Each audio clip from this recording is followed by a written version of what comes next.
This is the Crusaders interview, since I've done the 2 commentaries already, but I never actually did an interview a bit about the history like I've been doing with all my epics, so I want to continue that trend, alright? But let's start off pre-Crusades. About 200 to 300 years, what happened was that the Muslims were actually invading through the south of Europe. They already conquered all of Africa, but they mainly came through Spain and Portugal. So they're known as the Moors a lot of the time when they had Moorish castles. That was all basically Muslim invasion. And they tried to come through the east as well, but mainly they were coming to settle and stuff and really wipe out Christianity from the start. That never really changed their modus operandi there. But that was again 200-300 years before Rome, before the Pope actually granted the Crusades to commence, and then it was all a matter of money, because they didn't always have a lot of money. So it was just who was willing to go, who was willing to co-fund them and stuff like that. Like Richard Lionheart basically was self-funded, and he gained a lot of funds along the way, but I'll get to him in a minute, alright? Just so you're aware that basically there was 1 to 4 crusades which were dealing with Africa and the Holy Lands. It was always about Jerusalem at first, but then eventually it was anything about around Jerusalem, so basically Jordan, up to Iran, up the coast, anywhere inland, basically wherever Saladin was in the Third Crusade, and also basically like along the Mediterranean in general, because it was always important getting Mediterranean ports. Ever since, you know, wars were fought and stuff, the Mediterranean, if you ever watched my Alexander video, it was very important that he took the Mediterranean, because it's essential for travel, stocking up, basically resupplying, all that stuff. So anyway, that was the first and the fourth. The third is the main one with Saladin. That's the one with Kingdom of Heaven and all that. That's the one where I focused on with Richard Lionheart. That was probably one of the best ones, to be honest. I mean, as far as Crusades go, the first was pretty successful, the second not so much, so that's why they had to send the third. But don't forget, decades passed, sometimes even hundreds of years, and then these Crusades kept on going on, and the Crusades literally was the battle for Christianity versus Muslims versus Islam.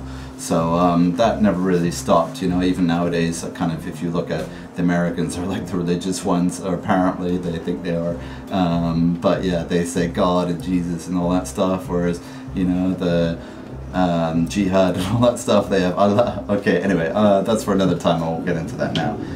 But let's go on to the later Crusades, which pretty much nobody knows about, not even I know about. So the 5th to the 9th Crusade were actually all around Eastern Europe mainly. So there was Il Cid and all that stuff in Spain, and he already kind of defeated the Moors and the Muslims, so they were kind of out. But then they kept on encroaching through Constantinople, through Turkey, up through like basically towards Russia, and even on the outskirts there.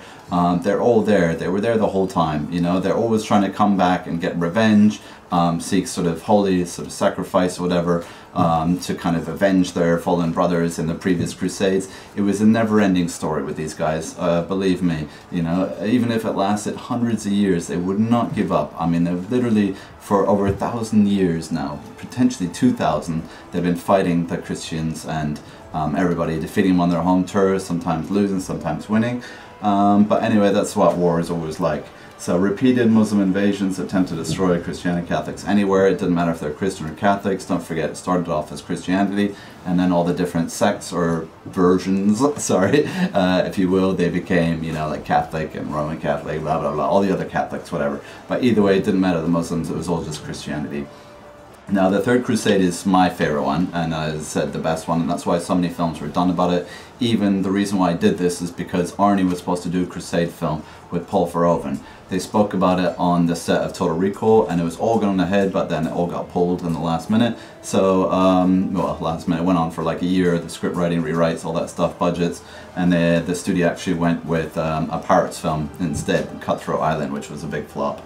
But yeah, really, Scott's Kingdom of Heaven with Orlando Bloom, I never really gave him much credit, but then throughout my research I kept on coming back to it, watching the battles and all that stuff, because that was still, you know, like around the Holy Lands, not the later European Crusades, you know, which again no one knows about, and I'm not going to do any epics about that, believe me. Now let's get to one of my favorites, who I played as well, which was Richard Lionheart. Never really thought much of him, didn't think he was a cool guy, and he was a bit French, English, whatever it was. He was half-half, you know, it was all English-French back then. But either way, he's become one of my big heroes just because he was one of the underdogs that managed to defeat Saladin several times, Saladin's armies, and he was a constant thorn in his spine, or in his side, whatever you want to say. They constantly like battled it out, they always tried to outwit each other, but Richard Lionheart just had, I mean, too much heart. That's why he was called Heart. And again, you have to watch my Richard Lionheart stuff, because I think I did some good performing and some good green screens. Anyway, let's talk about specifically stuff that he did. You can watch my commentaries too, where I talk about it and actually show it.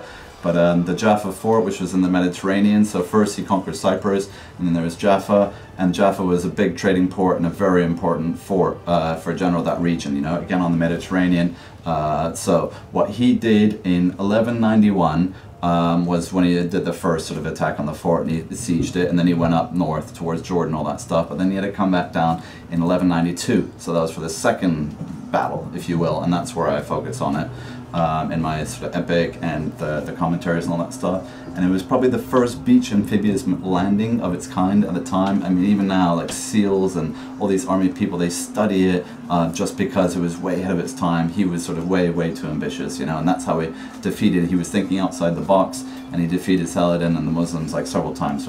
Now the cool thing is that he actually fought with a Danish bearded axe in that battle, and there's very famous pictures of it, so it's true. And when you see my epic, I didn't make that up, alright? I just took my Viking axe from my previous epic and then I put it in there, which is perfect, you know. That's how my epics go. They roll into one, you know. I take props and weapons and costumes from one, and then I go to the next through the eras, you know. And this is still when I was going ahead in time. Now I'm kind of jumping back and stuff.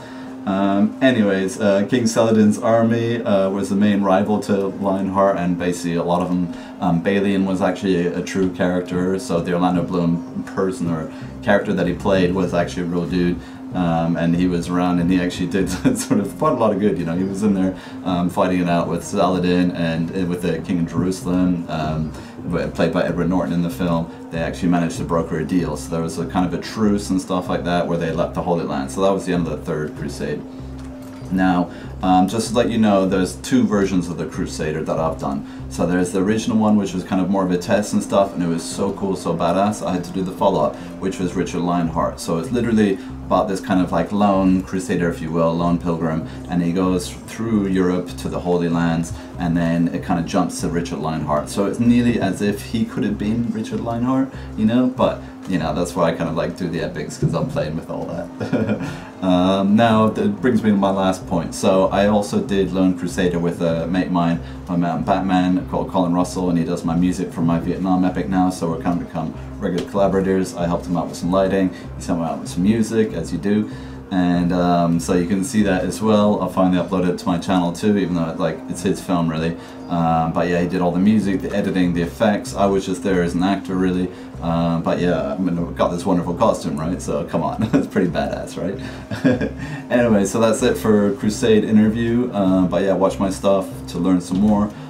You can always check out, I've done research playlists as well, so if you know how to find playlists, you just go through them and then easy peasy. You can kind of follow my journey, so as I kind of research it, then you kind of see similarities in what I've taken, bits and pieces, you know. But yeah, that's Crusader for you, or Lone Crusader, whichever one you prefer, the real one or the green screen one. Peace. Haha. These are my Crusade end screens. Don't forget them, because you can go to my channel anytime, or you can watch the playlist. Up to you.